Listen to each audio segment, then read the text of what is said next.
സ്നേഹത്തോടെ എല്ലാവർക്കും ആമിനാസ് അടുക്കളയിലേക്ക് സ്വാഗതം. പിന്നെ ഇന്ന് എല്ലാവർക്കും സുഖമാണെന്നുള്ള വിശ്വാസം.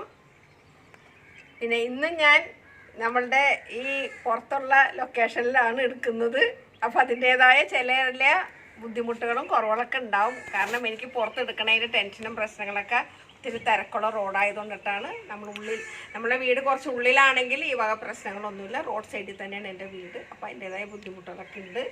എന്നാലും ഞാൻ 1-2-3 എപ്പിസോഡ് എനിക്ക് പുറത്തെടുക്കണം എന്നുള്ളൊരു ആഗ്രഹം കൊണ്ട് മാത്രമാണ് ഞാൻ പുറത്തെടുക്കുന്നത്.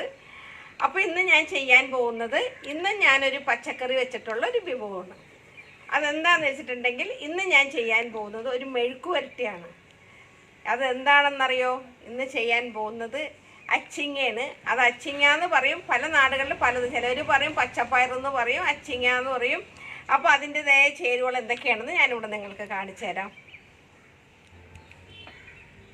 അച്ചിങ്ങ ഇവിടെ ഞാൻ എടുത്തിരിക്കുന്നത് ഒരു 1/4 കിലോ അച്ചിങ്ങയാണ്. ഒടിച്ച് കഴുകി വൃത്തിയാക്കി വെച്ചിരിക്കുന്ന ഒരു 1/2 കിലോ അച്ചിങ്ങ.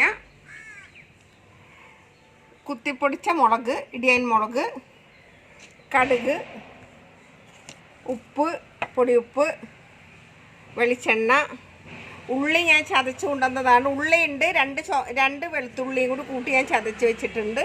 പിന്നെ കറിവേപ്പില. പിന്നെ ഞാനൊരു നുള്ള് മഞ്ഞപ്പൊടി ഇടാൻ വേണ്ടി ഞാൻ ആ പാത്രം അങ്ങനെ എടുത്തുകൊണ്ട് വന്നാൽ പുറത്താകുമ്പോൾ പിന്നെ നമുക്ക് എല്ലാം കുറേ പാത്രങ്ങൾ കൊണ്ടുവരാൻ ബുദ്ധിമുട്ടുള്ളതുകൊണ്ടിട്ട് ഞാൻ അങ്ങനെ എടുത്തുകൊണ്ട് വന്നതാണ്. അപ്പോൾ നമ്മൾക്ക് ഇത് ചട്ടി വയ്ക്കാം.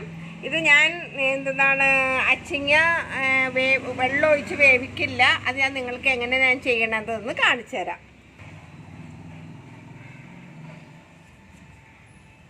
അപ്പോൾ ഞാൻ ചട്ടി അടുപ്പത്ത് വെച്ചിട്ടുണ്ട്. ചട്ടി ഒന്ന് നല്ലപോലെ ചൂടായി വരുമ്പോൾ, ചട്ടി നല്ലപോലെ ചൂടായിട്ടുണ്ട്. വെളിച്ചെണ്ണ ഒഴിച്ച് കൊടുക്കുകയാണ്. ആവശ്യത്തിനുള്ള വെളിച്ചെണ്ണ. ഞാൻ അച്ചിങ്ങ വെള്ളം ഒഴിച്ചിട്ട് വേവിക്കാൻ വെക്കില്ല കേട്ടോ. ഞാൻ ചെയ്യണത് എങ്ങനെയാണെന്നുള്ളത് ഇത് ചിലപ്പോൾ പലവരും ചെയ്യുന്നുണ്ടാവും. ചിലവരൊക്കെ, ഞാൻ അധികം പേരും കാണുന്നത് ഇങ്ങനെ അച്ചിങ്ങ വെള്ളം ഒഴിച്ച് ആദ്യം ഉപ്പിട്ടിട്ട് വേവിക്കാൻ വെക്കും. അത് കഴിഞ്ഞിട്ട് ഉള്ളിയും മുളകും താളിച്ച് വയ്ക്കലാണ് ഞാൻ കാണുന്നത്. പലവരും കണ്ടിട്ടുണ്ട്. പക്ഷെ ഞാൻ ഇങ്ങനെയാണ് ചെയ്യാറ്. ഇതിലോട്ട് നമ്മൾക്ക് കടുകിട്ട് കൊടുക്കാം. ആവശ്യത്തിനുള്ള കടുകിട്ടിട്ടുണ്ട്. കടുക് പൊട്ടി വരുമ്പോൾ നമുക്കിതിലോട്ട് കൈകൊക്കെ ഇനി തിരക്കണ്ട കേട്ടോ.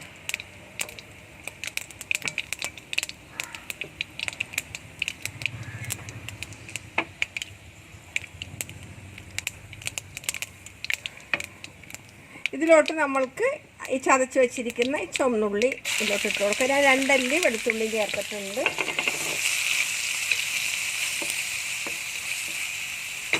ഇതിലോട്ട് നമ്മൾക്ക് കറിവേപ്പില ഇട്ട് കൊടുക്കാം.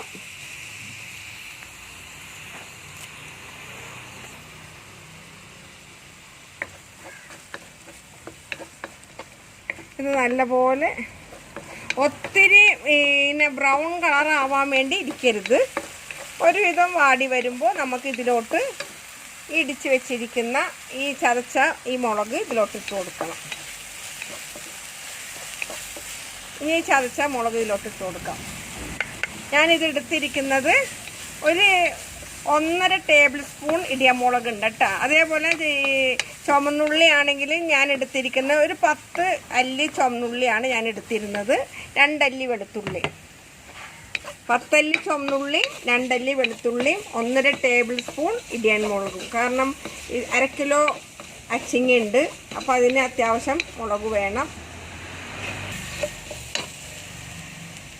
ഇതിലോട്ട് ഞാൻ ഈ അരിഞ്ഞു വെച്ചിരിക്കുന്ന കഴുകി വൃത്തിയാക്കി വെച്ചിരിക്കുന്ന ഈ അച്ചിങ്ങ ഇതിലോട്ട് ഇട്ട് കൊടുക്കാം. കണ്ടില്ലേ? എന്നിട്ട് നമ്മൾക്ക് ആവശ്യത്തിനുള്ള ഉപ്പൊക്കെ ഓരോരുത്തരുടെ കൈക്കണക്കാണ്. എനിക്കതിന് ഉപ്പിന് ഞാൻ അളവ് പറയില്ല. ഉപ്പും മുളകും ഞാൻ എൻ്റെ ഇഷ്ടത്തിന് ഞാൻ എടുക്കുകയാണ്. ഇനിയിപ്പോൾ നിങ്ങൾക്ക് ഇതിൽ കുറക്കണമെങ്കിൽ കുറക്കാം, കൂട്ടണമെങ്കിൽ കൂട്ടാം കേട്ടോ. എരിവും ഉപ്പൊക്കെ എനിക്ക് കറക്റ്റ് പാകമാണ്. ഇനി ചിലവർക്കൊക്കെ എരിവ് ഇത്രയും വേണം എന്നൊന്നും ഉണ്ടാവില്ല. ചിലപ്പോൾ 1.5 ടീസ്പൂൺ എന്നുള്ളതൊക്കെ ചിലപ്പോൾ 1 ടീസ്പൂണൊക്കെ ഇടുന്ന ആൾക്കാരുണ്ടാകും. ഇത്രയൊക്കെ തന്നെ ഇടും. ഇനി ഇതെല്ലാം കൂടി കൂട്ടി യോജിപ്പിക്കുക. കണ്ടോ? വെള്ളം ഒഴിച്ചിട്ട് ഞാൻ വേവിക്കില്ല. അതാണ് എൻ്റെ പ്രത്യേകത. ഇതെല്ലാം കൂടി അങ്ങോട്ട് പുരട്ടിയിട്ട്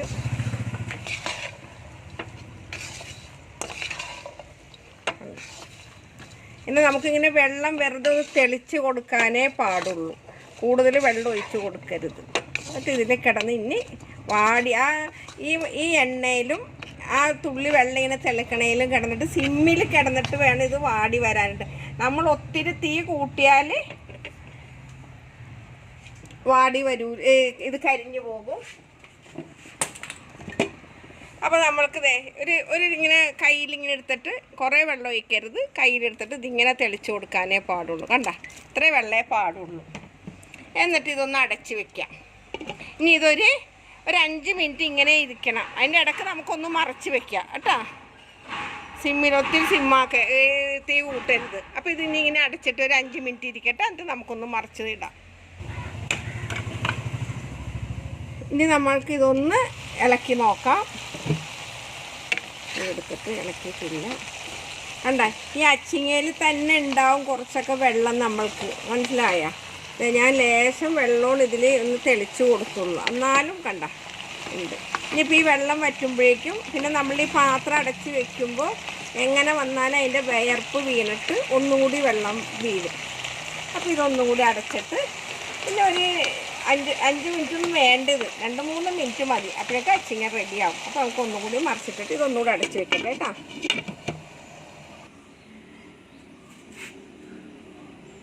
ഇന്ന് ഒരു കഥ എന്ന് പറയാനായിട്ട്, ഇന്ന് ഞങ്ങളുടെ വീട്ടിൽ ഞങ്ങളുടെ വീട് തൃക്കാക്കരയിലാണല്ലോ. അപ്പോൾ ഞങ്ങളുടെ തൃക്കാക്കര അമ്പലത്തിൽ ഒരു ആന വരുമായിരുന്നു. ഈ അവിടെ ഉത്സവത്തിന് തിരുവോണത്തിനാണ് ആന, അത്തം തൊട്ടിട്ട് തിരുവോണം വരെയാണ് ആന അവിടെ ഉണ്ടാവുക. പേര് ശശിന്നായിരുന്നു. അപ്പോൾ ഈ ആന എല്ലാ വർഷവും ഈ ആന വരും. അപ്പോൾ ആദ്യമൊക്കെ എൻ്റെ മക്കളൊക്കെ ചെറുപ്പത്തിൽ ഞങ്ങളുടെ അടുത്തൊരു കുളം ഉണ്ടായിരുന്നു. ആ കുളത്തിൽ കുളിപ്പിക്കാനും, പിന്നെ അന്നൊന്നും ഇതുപോലെ ഇവിടെ ഈ അടുത്തൊന്നും ബിൽഡിങ്ങൊന്നുമില്ല, കംപ്ലീറ്റ് കാലിപ്പറമ്പാണ്. അപ്പോൾ അവിടെ തെങ്ങും പട്ടയൊക്കെ വെട്ടാനൊക്കെ ആയിട്ടൊക്കെ ഈ ആനേനെ കൊണ്ടുവരുമായിരുന്നു. അങ്ങനെ വന്ന് ഈ ആന ഞങ്ങളുടെ വീട്ടിൽ വന്നിട്ട് ഞങ്ങൾക്കുണ്ടായിരുന്നു കുറേ തെങ്ങൊക്കെ. അപ്പോൾ അതിൽ നിന്ന് പട്ടയും തേങ്ങയൊക്കെ ഞങ്ങൾ കൊടുക്കുമായിരുന്നു ഈ ആന വരുമ്പോൾ. പിന്നെ ഈ ആന സ്ഥിരം ഇവിടുത്തെ ആളായി മാറി. എല്ലാ വർഷവും വന്നു കഴിഞ്ഞാൽ ഈ ആന ഞങ്ങളുടെ വീട്ടിൽ എന്നതാണ്, ഞങ്ങളിവിടെ ഇല്ലെങ്കിലും ഈ ആന എന്ത് ചെയ്യുമെന്നറിയാമോ? ഈ ആനപ്പാപ്പാൻ ഇവിടെ ഇതിലെ കൊണ്ടുപോയി കഴിഞ്ഞാൽ ഈ ആന ഒരു ദിവസം ഞാനിവിടെ ഉണ്ടായിരുന്നില്ല. അതിൻ്റെ തൊട്ട വീട്ടിൽ അവർ പറയണതാണ്, ഈ ആന ഇവിടെ വന്നിട്ട് ഞങ്ങളുടെ ഗേറ്റിൻ്റെ അവിടെ നിന്ന് ഈ ആന ഒരടി മുന്നോട്ട് പോവില്ല എന്ന്. കാരണം വെച്ചിട്ടുണ്ടെങ്കിൽ ഇവിടെ വന്നു കഴിഞ്ഞാൽ ആനക്ക് ശർക്കരയും അവിലും പഴവും തേങ്ങ ഒക്കെ ആയിട്ട് ഞങ്ങൾക്ക് നല്ലൊരു ചിലവാണ് സത്യത്തിൽ ഈ ആന ഇവിടെ വരുമ്പോൾ. അതിനുശേഷം ഈ ആന വന്നു കഴിഞ്ഞാൽ മുൻവശമൊക്കെ ആകെ തുപ്പി നാറ്റിച്ചിട്ടിട്ടാണ് പോവുക. പിന്നെ ഈ ആന വന്നു കഴിഞ്ഞിട്ടുണ്ടെങ്കിൽ പാപ്പാൻ അങ്ങോട്ട് മാറി അവിടെ എവിടെയെങ്കിലും ഇരിക്കും. പിന്നെ ആനക്ക് തീറ്റ കൊടുക്കണതും എല്ലാം ഞാൻ തന്നെയായിരുന്നു. ശശി എന്നായിരുന്നു ഈ ആനയുടെ പേര്. തൃക്കാക്കര അമ്പലത്തിൽ ശശി എന്ന് പറഞ്ഞാൽ അറിയപ്പെടുന്ന ഒരു ആനയായിരുന്നു. എന്നിട്ട് പിന്നെ ഇതൊന്ന് ഇളക്കിയിട്ട് പറയേ, ഒന്ന് ഇളക്കിയിട്ടെ.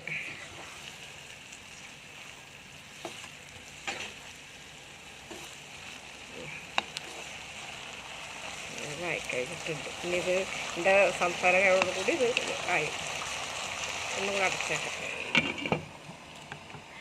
എന്നിട്ട് ഈ ആന എന്താണ് ഇവിടെ വന്നു കഴിഞ്ഞ ഒരു ദിവസം ഇതുപോലെ ആന ഇവിടെ വന്നെല്ലാം കഴിഞ്ഞപ്പോൾ എന്താണ് ഞാൻ എടുക്കാൻ വേണ്ടി അകത്ത് പോയപ്പോൾ 2-3 പേര് ആനയുടെ അടുത്ത് കാണാൻ നിന്ന്. ഈ ആന എൻ്റെ അടുത്ത് നിന്നൊന്നും പറഞ്ഞാൽ പാപ്പാൻ ആനേനെ കണ്ടമാനം വഴുക്കുവന്നു. കാരണം ഈ ആന വേറൊരാളുടെ അടുത്താണ് ഈ ആന പെട്ടെന്ന്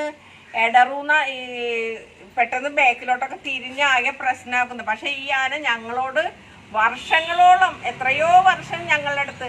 അങ്ങനെ ഇപ്പോൾ ഈ ആന കുറച്ച് നാൾ മുമ്പ് കഴിഞ്ഞ വർഷം പറൂരൊരു വീട്ടിൽ പറൂരുകാരൻ്റെ ഒരാളുടെ ആനയിരുന്നത്. കഴിഞ്ഞ വർഷം ആ ആന മരിച്ചു.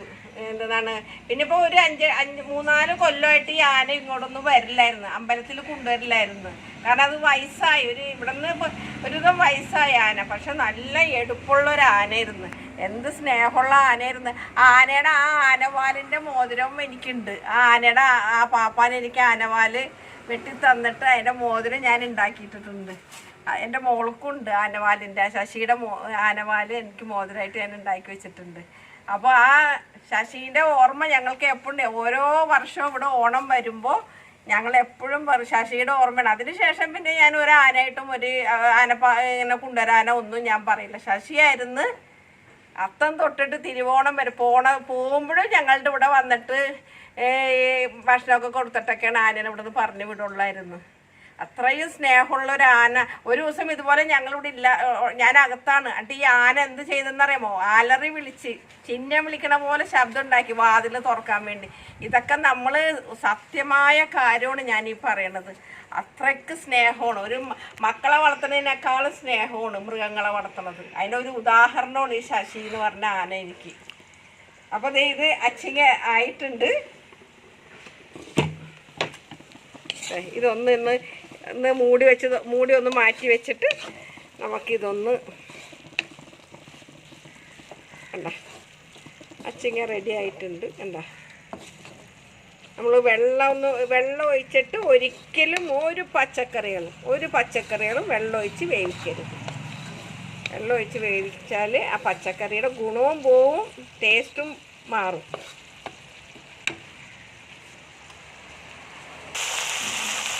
അപ്പോൾ എൻ്റെ അച്ചിങ്ങ ഇവിടെ റെഡി ആയിട്ടുണ്ട്. കണ്ടില്ലേ, നല്ലോണമൊക്കെ നല്ല ഫ്രൈ ആയ പോലെ നല്ല എല്ലാ വെള്ളവും എല്ലാം മസാലയൊക്കെ എല്ലാം ഒരുമിച്ച് പിടിച്ച് ഉണ്ടോ.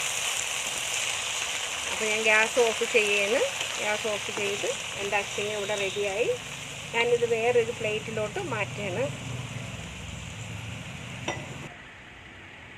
ഇതിങ്ങനെ എടുക്കുക. അപ്പോൾ ഇന്ന് ഞാൻ നിങ്ങളുടെ മുന്നിൽ എത്തിച്ചിരിക്കുന്നത് ഒരു അച്ചിങ്ങ മെഴുക്ക് പുരട്ടിയാണ്. പെട്ടെന്ന് നിങ്ങൾക്ക് തയ്യാറാക്കാൻ പറ്റും. ഈ അച്ചിങ്ങ വെള്ളമൊഴിച്ച് വേവിക്കാനൊന്നും നിൽക്കണ്ട. പെട്ടെന്ന് ഇതുപോലെ ഉള്ളി മുളകൊക്കെ വഴറ്റിയിട്ട് ഇതിലോട്ട് അച്ചിങ്ങിട്ട് പെട്ടെന്ന് തയ്യാറാക്കാൻ പറ്റുന്ന റെസിപ്പിയാണ് ഞാൻ നിങ്ങളുടെ മുന്നിൽ എത്തിച്ചിരിക്കുന്നത്. ഇതെല്ലാവരും വീട്ടിൽ ട്രൈ ചെയ്ത് നോക്കണം. ഇഷ്ടപ്പെട്ടിട്ടുണ്ടെങ്കിൽ എപ്പോഴും പറയണ പോലെ കമൻറ്റ് ചെയ്യാൻ നിങ്ങൾ മറക്കരുത് കേട്ടോ, ലൈക്ക് ചെയ്യാനും. അപ്പോൾ അടുത്ത പുതിയ റെസിപ്പികളുമായിട്ട് നിങ്ങളുടെ മുന്നിൽ എത്തുന്നത് വരെ താങ്ക് യു.